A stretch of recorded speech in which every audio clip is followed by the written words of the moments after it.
This will be given by Suropriya Saha from Max Planck in Dresden.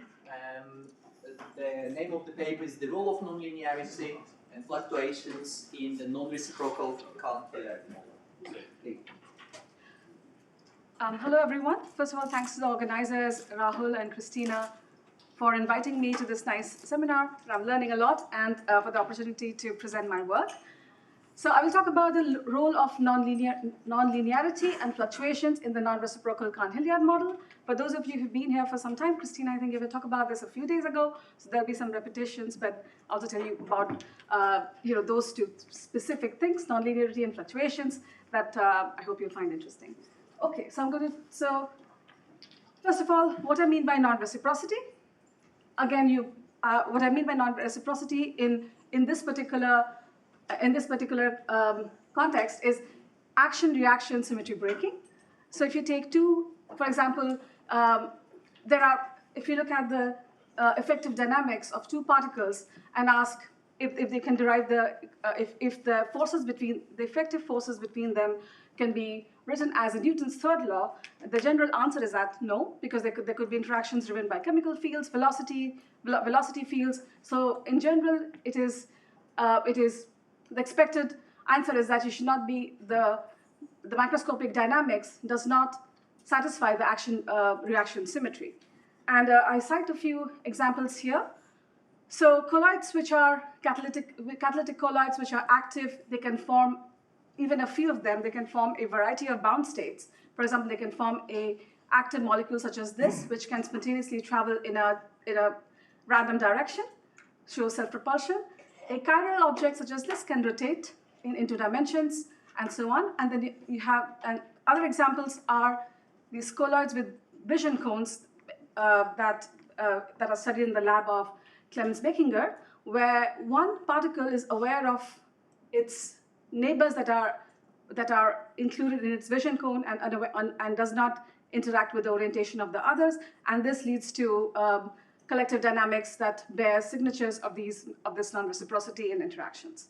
If you put a lot of these colloids together, as it was shown by Algodo-Canalejo, Golestani in this PRL, that they can phase separate, which is something that happens, of course, in passive systems, but the phase separation that emerges in this system has explicit signatures of being out of equilibrium, because not only can they self-propel, but they can shed particles, do a lot of crazy things such as that.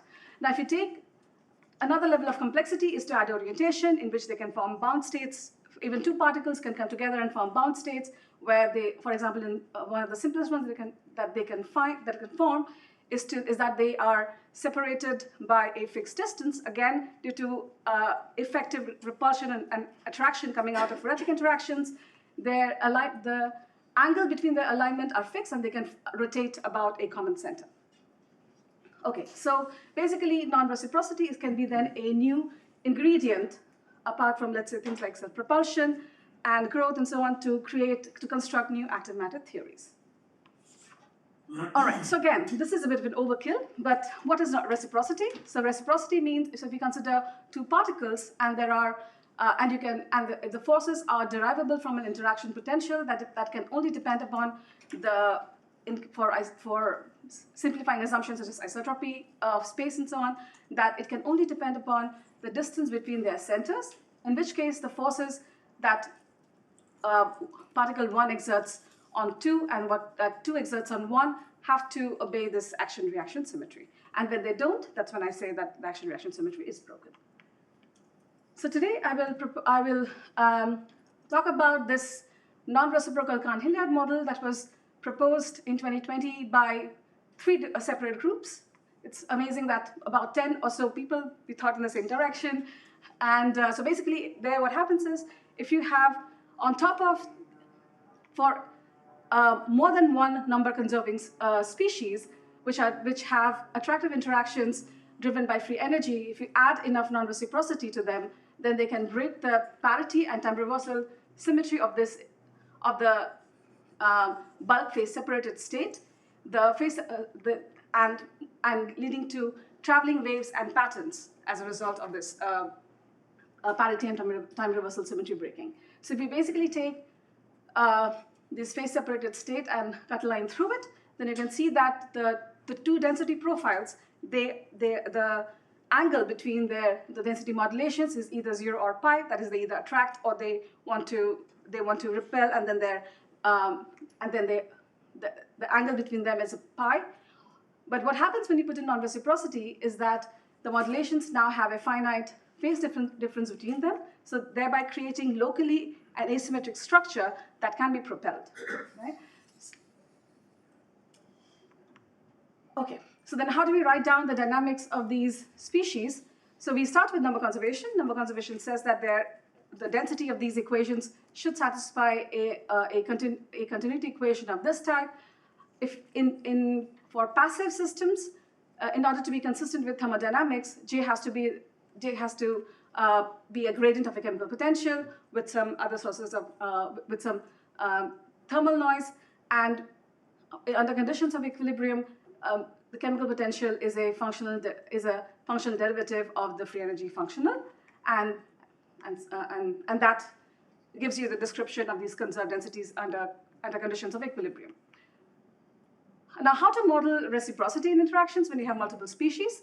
One does that by adding a simple term with a coefficient of reciprocal interactions in the bulk part of the free energy, which tells you that the contribution of this term to the chemical potentials of species 1 and 2 are bound to be of this form, where the same coefficient, constant coefficient, enters the contributions of contributions that lead to interaction in the chemical potentials of the two species.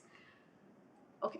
Now, how to model non-reciprocal interactions? The simplest way to do it is to make sure that now these chemical potentials are not derivable from a free energy, and that can be done very easily by making sure that these coefficients are different. So by introducing an activity parameter such that in this way, and this is enough to lead to then if you solve these equations analytically or numerically, one can show that the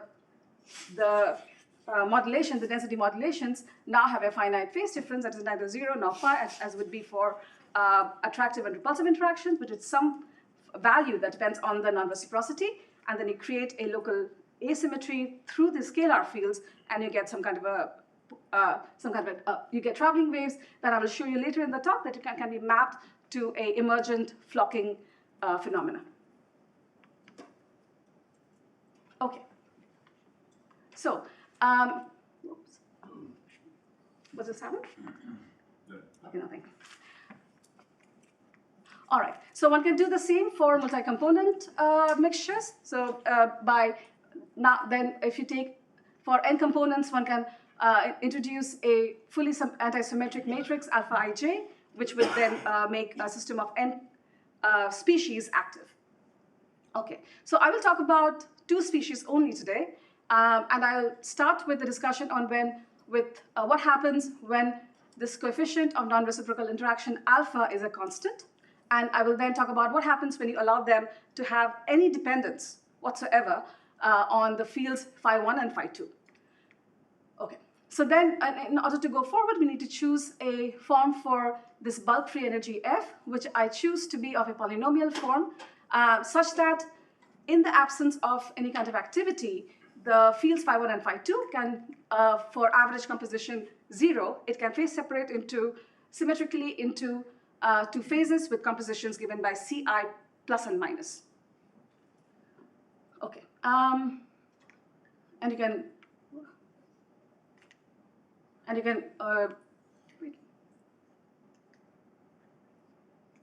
read more about the details of the exact form of F and in these papers.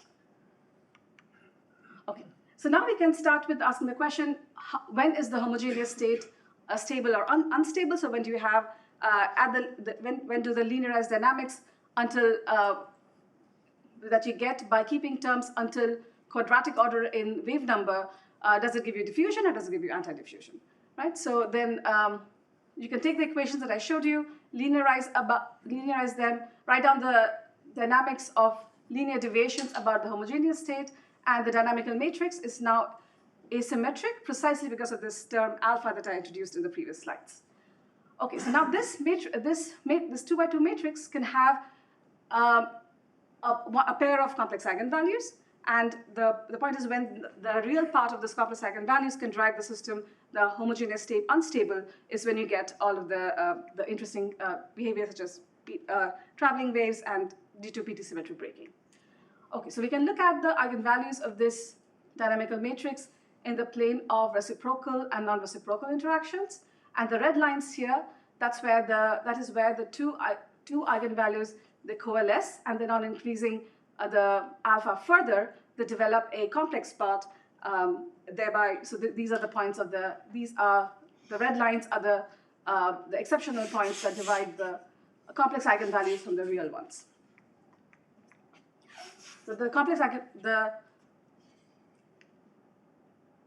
exceptional points have been discussed quite a bit in active matter recently, and the first place where they were talked about was in this paper by Foucault et al., where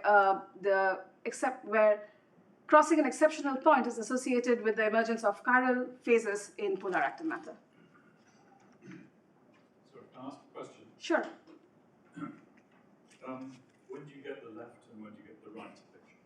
Yeah, so the left is when C1 is not equal to C2, and the right is when C1 equals C2. Okay. So in order to get a dynamical system perspective and why do these traveling waves appear, we looked at this very simple equation dynamical system, which basically goes through through an instability where the fixed points change from two stable fixed points through this spiral instability onto a limit cycle. And this is something, so basically it tells us that when we, in the simplest case where we find traveling waves, then what happens is that every point in space, the system goes through a bifurcation where the fixed point becomes unstable and it goes to a limit cycle, except you have to think about limit cycles with a phase difference that depends on the separation between the 2 points. Okay, so now let me show you what do the traveling waves look like in simulations. So this is starting from a randomly mixed system. The system coarsens and then shows oscillations. Finally, it will settle down to a particular wave number that travels that waves travel in a spontaneously chosen direction. Okay, because this is a system with number conservation, similar to passive systems, one can also tune the average composition of the two species in order to tune the dynamical steady states that we find in the system. So here I show you the spinodals and the binodals that one gets by tuning the average composition of the two species. In this middle here is the region where the eigenvalues are complex and the real part is unstable.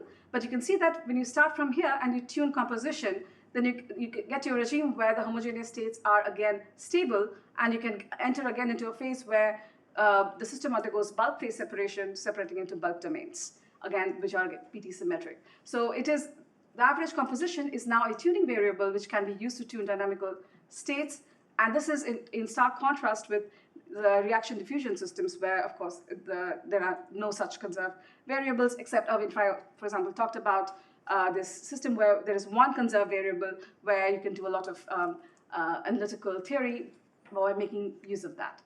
Okay, now we can probe this area in simulations. Right in the middle of this phase diagram is where we get the traveling waves. And now when we move away by tuning the compositions, move radially away, then we find that these traveling waves give way to traveling lattices where we find two patterns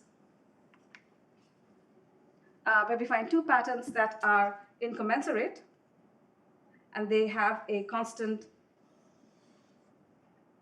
We find two incommensurate patterns that are where the modulations again have a constant phase difference, and they can then propel.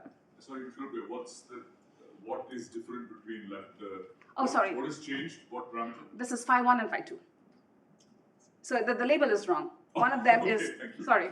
Okay. So what has changed from the traveling waves to here is just the average composition of phi2. Okay.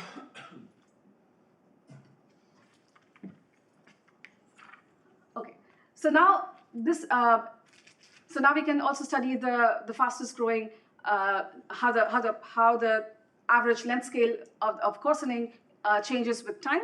And so for passive binary mixtures, we know that the exponent grows as 1/3, and we find that for this non-reciprocal Cahn-Hilliard model with non-reciprocity, the exponent, at least over a decade, is definitely lower than 0.33. It's closer to 0.22.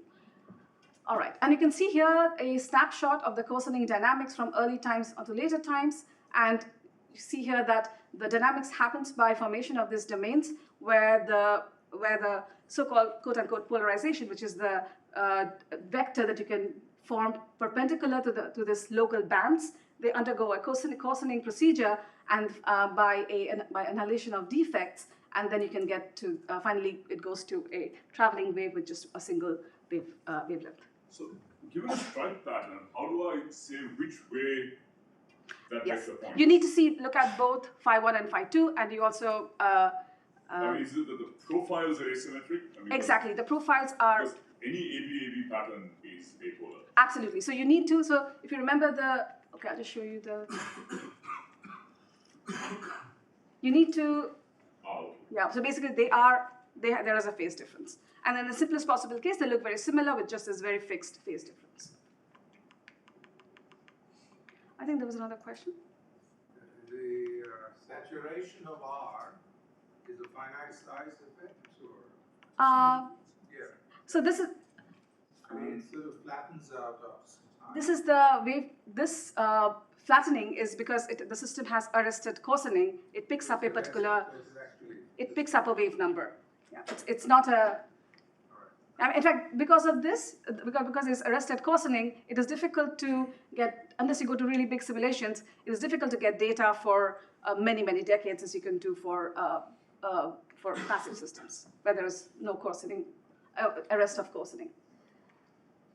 Okay, so now some remarks on where does NRCH fall in this whole category of active matter systems. So first of all, in this minimal model, non-reciprocity is the only form of activity. There is no self-propulsion, no active rotation that would give you flocking type behavior.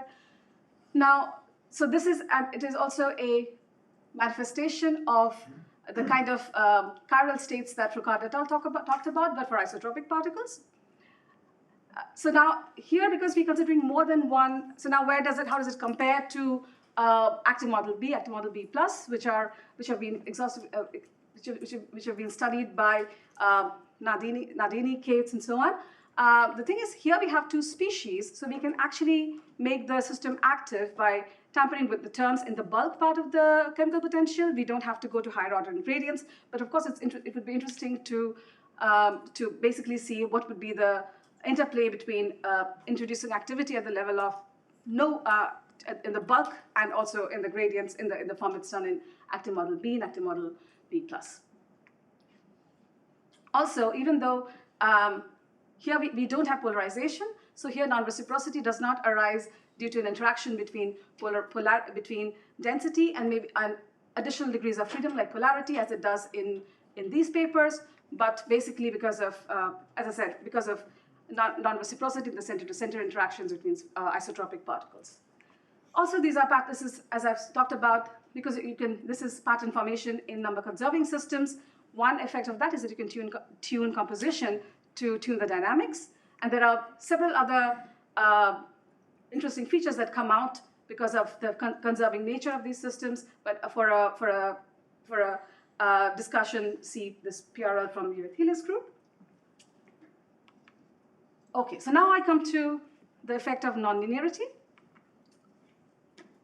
So first, I will introduce a simple form for this free energy F that will help us in writing down exact solutions for the traveling waves around which we can add perturbations and show that there are parts of the parameter space spanned by the non-reciprocal interactions, which there can be many now because I'm allowing the alpha to be nonlinear, and basically then we can have a discussion about where it becomes unstable and what are the linear instabilities through which the traveling wave state can become unstable. So I define a single complex field combining the fields phi1 and phi2 like this, and so now we have to make a choice for f and alpha again, and I constrain the dynamics by saying that f and alpha is now a function only of the modulus of the complex field. So for f, I choose this the Landau-Ginzburg type free energy with the phi square and phi fourth term, and the only term that that has Gall well-defined gradients that can be included in the nonlinear part of the interaction, in the nonlinear non-reciprocity alpha are these two terms, the constant whose effect I've talked about already, and this other term which has this coefficient alpha 1. Okay, so now one can write down a simpler, and now we also choose k1 equals k2 to avoid a conserved version of a Turing instability, because we just want to keep the dynamics very simple. And by combining now with these approximations, we can write down the dynamics of the complex field phi in the form of a conserved complex Landau-Ginzburg equation. Note that in complex Landau-Ginzburg, we don't have this interplay between alpha 0, alpha 1 parameters, because if you take this damping to be a constant, then basically you can go to your rotating frame of reference where this alpha 0 parameter drops out. And it is a competition between alpha 0 and alpha 1 that will give you the dynamics I'll talk about. Sorry, I did not understand something previously. Just what forces the nonlinear non-reciprocal interaction to have the phi squared form? Why not phi 1 squared in both places? Can you say that again? Right? What forces that form? I'm forcing it. So I'm telling you that it has to be, it is a constraint that I apply, that has to be a function of the modulus of phi only. And basically, I will talk about what happens when you relax it, but that dynamics cannot be solved analytically. But here we can write down analytical solutions with the traveling waves, just like what we do in complex Landau-Ginzburg. Okay, so before going and showing you the expressions of the traveling waves and when we solve these equations numerically, what we find is what we call effervescence, which is a name that we have come up with for the kind of spatiotemporal chaos that we observe in these systems. The kind of chaos that we observe comes in two forms.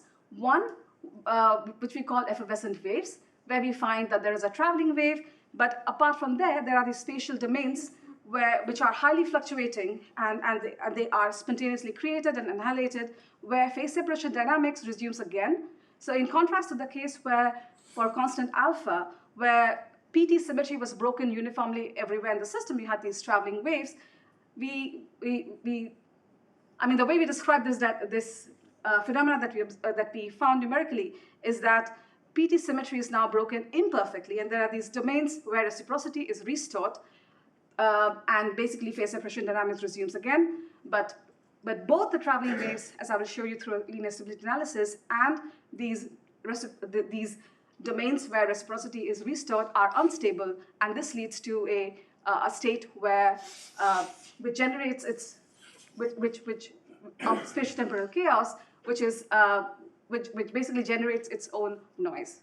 It isn't clear how does the scale of the restoration of reciprocity compare to the scale of the propagating pattern? Yeah, good question. We have some numerical estimate of that, and I will show you how in the next slides. So the first thing Can I ask another question? yes. So maybe I missed something. I'm not quite sure what you mean by reciprocity being restored. Okay. Reciprocity is a property of the equation, it's not the solution. Yes. So let me go back to this equation. So in the previous slides, when we talked about alpha being constant, it was fixed, right? It determined whether species 1 chased 2 and so on. Right. But now we allow this to be a function of phi 1 and phi 2. So it is the coefficient of non-reciprocity is a dynamical quantity that is determined by the evolution of the fields. And that, in this case, so when we find effervescence, it is compared to, so if you look at the spatial domains where there is a resumption of phase separation, and you look at the value of alpha there, and compare it to the value of alpha in the places where these domains do not exist, we find that alpha is very close to 0 in those domains. The student itself somehow has chosen mod phi squared such that alpha 1 term. Exactly. The alpha 2 Precisely. in some hatch-wise. Absolutely, yeah. So basically, that is why this is. I mean, here it is very transparent that if the mod phi is equal to alpha 0 by alpha 1, then the coefficient of then this alpha is 0, and basically then the gradients coming from here dominate over the non-reciprocal ones, and you get phase separation again. So, further question, there's something in the dynamics that actually makes phi like to hang about with that kind of modulus, so it's just a random patch where it happens? It's a random patch. So these patches, so as you can, maybe I go to the videos and then then we can discuss this. So you see, I mean, if you follow one, it basically it is nucleated. It grows like what seems like Oswald ripening was what else can it be in this diffusive dynamics, and then it becomes unstable and then and it disappears. And while it survives, it can actually these patches can go through coalescence events where it sort of makes bigger patches, but I will show you that there is indeed a length scale associated with it, as there was a question, and it's much smaller than the length scale of the traveling wave that's traveling, that is, if it is accompanied by a traveling wave, it's smaller than that. So all of these processes are occurring at a length scale and time scale much smaller than the traveling wave, and that leads to this flat power spectrum in here. Suraj? In the free energy that, or the passive part that you had, that also selects out a preferred phi, right? Because your quartic potential. Yes, indeed. And is there a regime where is the free energy, fixing the preferred value of phi is stronger than the choice that alpha dictates? That you don't get. So here actually, because of this simple choice, here you see that phi would like to be 1, right? So there is a competition. However, I totally agree with. I mean, there is a competition of this sort, but here I think let's discuss more. I mean, these are intuition gathered from looking at videos, but we have to sort of make a lot of these things much more clearer. So let's talk later. All right, so as I was saying, effervescence now,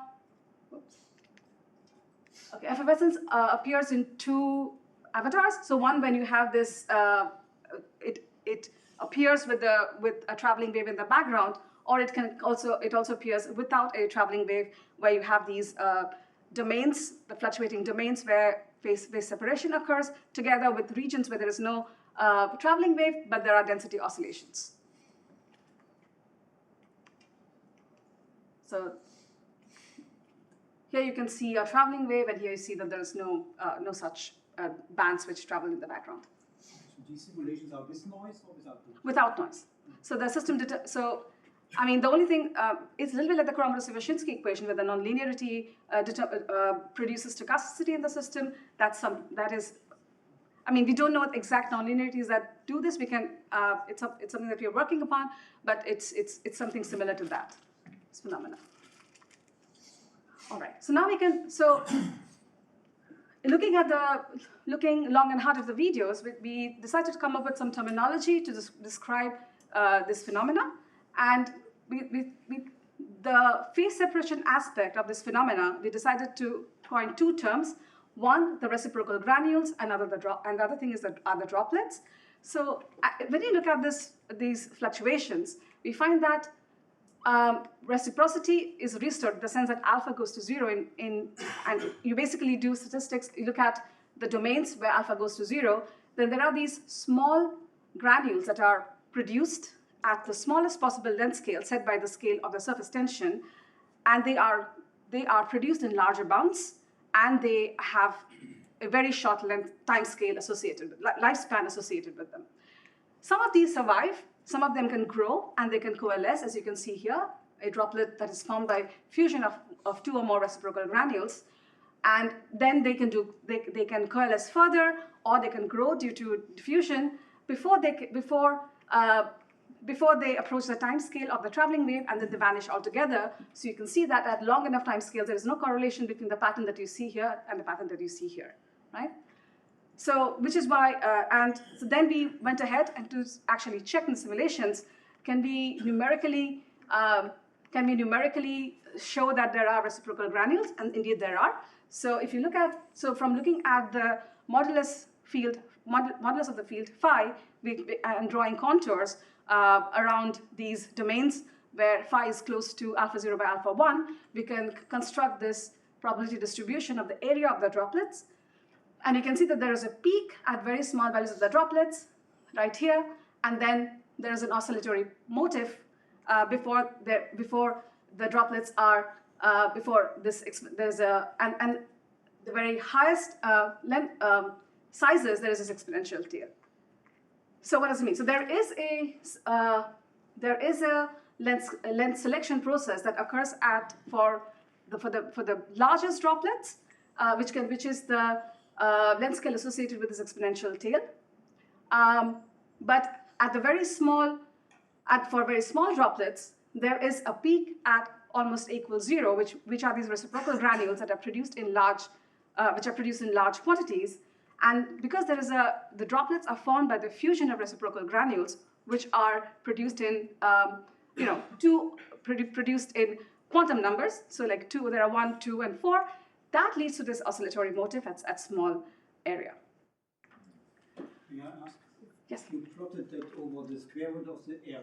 Would this be a constant length? This one? Yeah. I mean the oscillating. So the difference between them, roughly constant. Roughly constant, but the thing is, it has to go from here. You have to extrapolate from the oscillations to the smooth distribution tail. So here, I think it's more or less constant, but it changes, and it changes as you go to larger droplets. Because these larger droplets can also grow by diffusion, and not just by fusion. So I think there is which is why the period is not constant. Okay, so now there was a question about the lifespan of the droplets. So in one dimension, it's difficult to do this numerically in 2 dimension. We can make a correlation plot such as this between the size of the droplet and its average lifespan. And you can see that the relation between them is rather simple. It's a linear. So small droplets, the smallest droplets exist for a small amount of time. The larger droplets, they survive for a larger amount of time. But anyway, they all disappear at the length scale of the time period of the traveling wave, which is given by the dashed lines here. Okay. Here I plot also to associate a time scale with the dissolution of the droplets, where we can see here I plot a surviving probability. If you have a droplet at time equal to 0, how long does it survive? And that and there's a time scale associated with it. As you can see, that the distribution of the surviving probability has a sort of has an exponential form. There's a length scale time scale associated with it, which is again smaller than the time period of the traveling wave. But okay. So to prove that this is indeed spatiotemporal chaos, we calculated the maximal Lyapunov index, and as a function of the alpha 0 and alpha 1 parameter, and it matches when we numerically calculate the phase diagram. The Lyapunov exponent goes from negative to positive, exactly where the phase boundaries are, meaning that, of course, we can quantifiably the system goes into a state of spatiotemporal chaos. How much time do I have? 5 minutes? Oh, 15 minutes. Oh, that's good. All right. So now for the simple system, where we can write it as a conserved complex Landau-Ginzburg equation, we can write down the traveling wave solutions for the system. So these are global solutions of the equations that I showed you, and it's a rather simple form where the amplitude is given by this expression, where Q naught square is inverse of the surface tension, and basically the angular velocity of the waves is given by is of this form. And you see this Q squared in front is because is a manifestation of the conservation of the number conservation in the system. In complex Landau-Ginzburg, you would not have this Q square, because you could also have waves that basically you can have global oscillations, but conservation laws kill that, and basically this could be one, and gives you this Q square in front. Okay, so now we can check all of these in simulations. I'll skip over that. What we can do is now allow small perturbations around this traveling wave state and check where does the system become unstable. So to do that, we substitute this ansatz in the dynamics of the complex field, and we find the eigenvalues. There are two eigenvalues, one corresponding to the phase and one corresponding to the amplitude, which the amplitude is a fast variable. It decays at smallest wave numbers. K, I don't worry about that. I look at the dynamics of the phase variable, the eigenvalues corresponding to the dynamics of the phase variable, and expand that to lowest order in the wave number to get v, which is the phase velocity, and the diffusion coefficients dl and dt, or whose expressions are written here as a function of alpha 0, alpha 1, and the wave number of the traveling wave. Now you can see both of them, the longitudinal and the transverse diffusivity, can change signs, meaning that the wave can become unstable as you change as a function of alpha 0, alpha 1, and the wave number. And so dl, the longitudinal part of the diffusivity, can become unstable in three ways. One is a conserved version of the Eckhouse instability that appears also in complex Landau-Ginzburg. That's given by this. So this is when, independent of alpha 0 and alpha 1, all wave numbers that are larger than this q naught over square root of 3 are unstable. And basically, if you start a system with a wave number that is larger than this, it'll break up and course into a different wave number, even if the other instabilities are not triggered. Now for alpha 1 equals 0, this is the only instability that can occur in the system. You need both alpha 0 and alpha 1 to have these other two non-trivial instabilities that occur in this system. So the first one is an instability at finite wave number, but there is a more dangerous instability that occurs at vanishing wave number, and that is this. And this, you can see, needs both, and this part of the longitudinal diffusivity can change sign and can become negative, and thus triggering an instability of the traveling waves if both alpha 0 and alpha 1 are similar have the same sign and have a similar magnitude. There is also a complicated Q dependence that is plotted here, and we can test all of this in simulations. Everything works fine. All right. Now, so this is the stability of the traveling waves. We also know that the reciprocal granules or droplets have a preferred composition, which is given by the phi modulus being equal to alpha 0 by alpha 1. So we can do a local stability analysis. Again, this is following a little bit the framework that was discussed by Evan Fry a few days ago. And basically, we can do a local stability analysis about the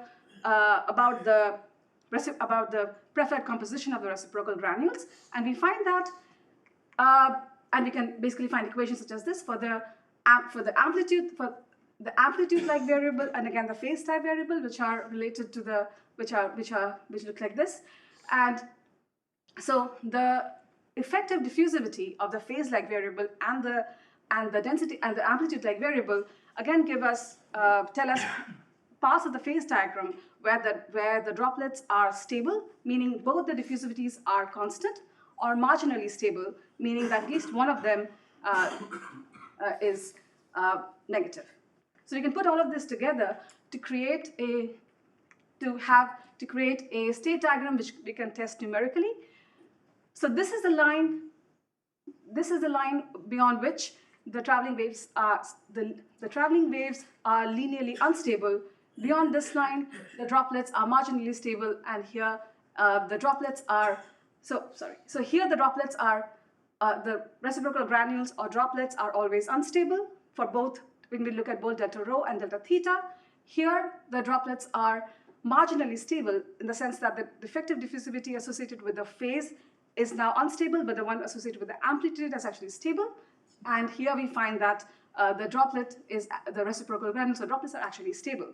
So when the droplets are stable, traveling waves are unstable, we find these effervescent waves where everything is unstable, or where we find this effervescence, and the rest we find traveling waves. So it sort of matches with the, I mean, this is a highly nonlinear system, but it's good to have that we can we can do some linear stability analysis about the states and have some intuition about where this comes from. Okay, so now, so far, all the results I showed you were for a specific choice of f and alpha, but it doesn't, but numerically, but it doesn't matter what f or alpha you choose.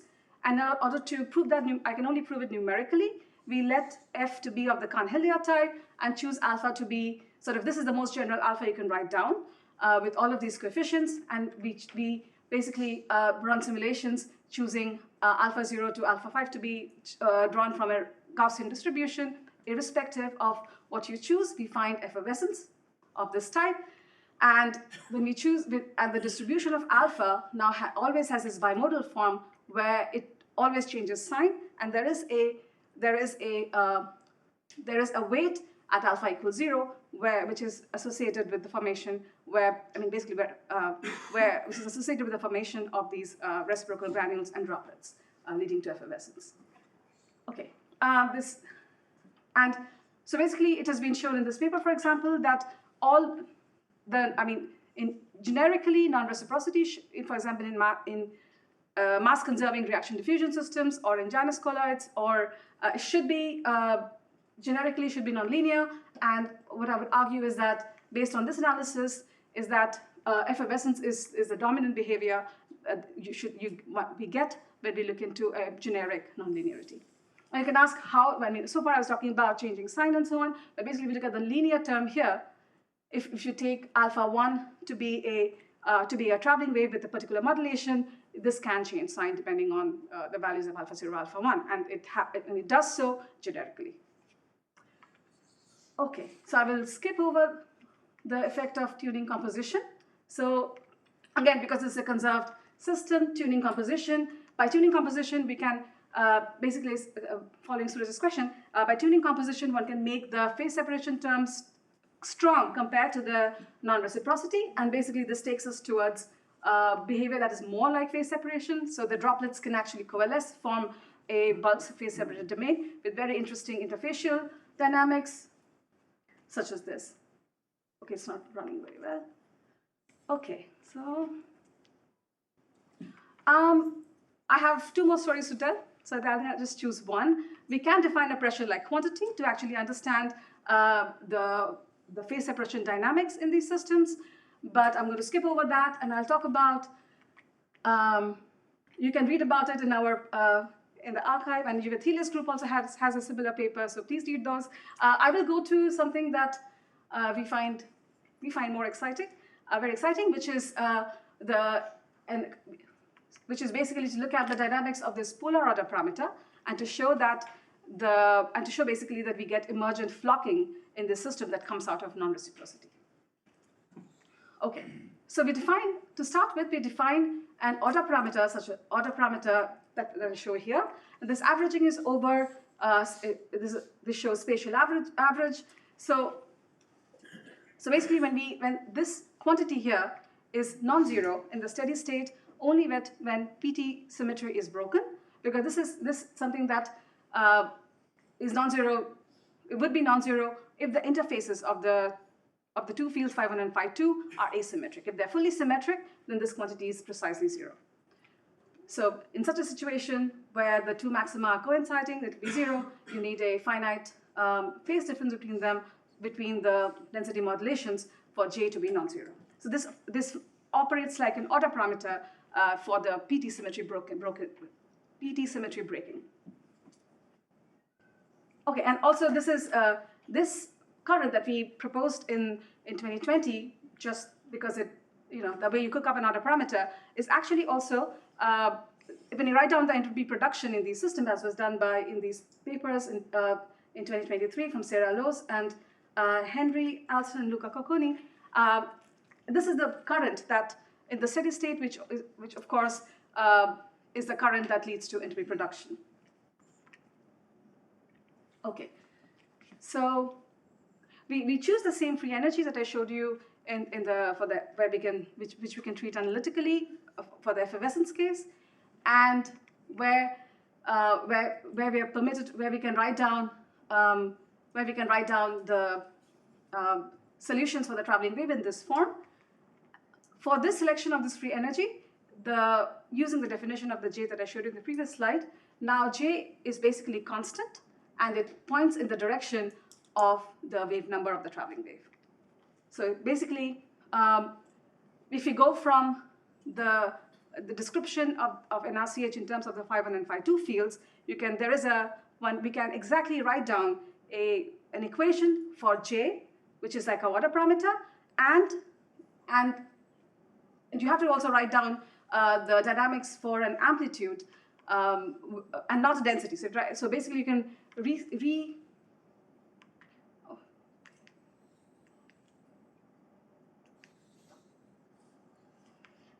So we can rewrite the equations for an RCH in terms of this order parameter and an amplitude. And if you look at the dynamics of the order parameter, you can start identifying terms that look like the Toner-2 theory. So you have, there are these advective terms where lambda1 and lambda2, the coefficients are proportional to alpha, the coefficient of non-reciprocity. On the right-hand side, there are these generalized diffusion terms. There's a pressure that depends on amplitude and other scalar quantities that you can cook up from J, like J mod J and so on. And there is this, and also on the right-hand side, there is the Mexican hat potential, due to which symmetry breaking occurs, and the minima of the J gives you the, so basically the symmetry when the symmetry is broken, J lies on the brim of the Mexican hat potential. Is there an obvious reason why that the R term it's only cubic? No, there is a linear term that's missing. Sorry about that. Good catch. Copying problem. Yeah, so there is it's exactly the Mexican hat. So there is a linear term and a cubic term that gives you the symmetry broken. But you just included the quintic term as well. Yes, we just for very different reasons in the paper. All right. And so the interesting differences between the Toner-2 theory is that there is no density equation. There is no equation for conserved density. The conserved nature of the two fields only come in through the dispersion relation, which basically tells you that if you do not obey number conservation, then, I mean, basically the number conservation is implicitly built in the dispersion of the traveling waves around which we will do that expansion. And the other very important difference is that now the noise sources that drive the dynamics in the phi1, phi2 fields are conserved. So we have a very complicated noise in the system which has conserving parts and non-conserving parts. Now what we do is we expand. Now when we expand the equations about the ordered state and write down the dynamics for fluctuations about the ordered state, we find that the soft modes are described by this, where this propagator is exactly how is given by dissipative dynamics, and the noise sources but these noise sources have the correlation functions have a q² in front, as they are the conserving noise. And basically, when you now, okay, I'm cutting a short story, very, very short, but when you calculate the correlation functions for the perturbations about the flocking state, we find that they are finite in all dimensions at 2 and larger. And basically, that tells you that we have a system where with emergent polar symmetry, with basically long range order. Okay, this is a very hurried story, but please ask me questions later, and I'm happy to tell you details. But with that, thank you. I should thank my collaborators, Ramin, Jaime, and Julia, who did the last part of the work. And with that, I'm happy for questions. Any questions? I have a quick question about the last part that you said. So the noise was conserved, but the Toner-2 equations, presumably, if you were to portray now in an RG sense, then you will generate. Yes, good question. So basically, what happens is when you look at the fluctuations about the ordered state, it turns out that the order parameter J is a gradient of a, so I think it's the next slide. It's autoparameter. So basically, P are the fluctuations. P is synonymous with delta J, and this can be written down as a gradient of a scalar field. So basically, when the one of the more general, and when you write down the dynamics of H, you can write this down also on base from symmetry considerations alone. And H would have a non-conserving noise, but because P is a gradient of a scalar, this leads to the correlation. You basically just place a gradient here, and they would find that, of course, the noise now becomes conserving. Sure. And this correlation function will now, this particular, this will, because of this form, you have an escape from them in where grad eta is a conserving noise. The grad eta is the conserving noise. Sorry, yeah. Also get I mean, non-conserving noise in The state is a smectate. So what she is writing down is the normal to the smectate. Because we are writing down an equation for the normal to the smectate, everything is fine. So actually the state is a smectate. it is a traveling smectic. Could you turn your transformation around and write 202 as non-reciprocal Cahn-Hilliard? No, because of course okay, so in 202, as Suraj was saying, you would basically, we are restricted turning it around, meaning starting to find a non-reciprocal Cahn-Hilliard type model that would be underlying the 202. So, first of all, I would say that the noise, which plays a crucial role in without noise. So there is a. In principle, no reason why not. Yeah, I'm just thinking how many coefficients do we need, how many free parameters there are, and so on. If I'm allowed to put any noise whatsoever, then I guess so. I guess one can. Yep. The only thing I was getting stuck upon is that there are some, because we are deriving this equation from the Nassage equations, all of these coefficients have relationships because we just have one active parameter. So lambda 1, lambda 2 are all functions of that. But yeah, I guess one can do that. Do you have But I can reverse expression in engineer your to get. slides somewhere? I have it I can show it in the paper. Okay. Let's take this discussion Okay. to the lunch, and let's thank all the speakers in the session again.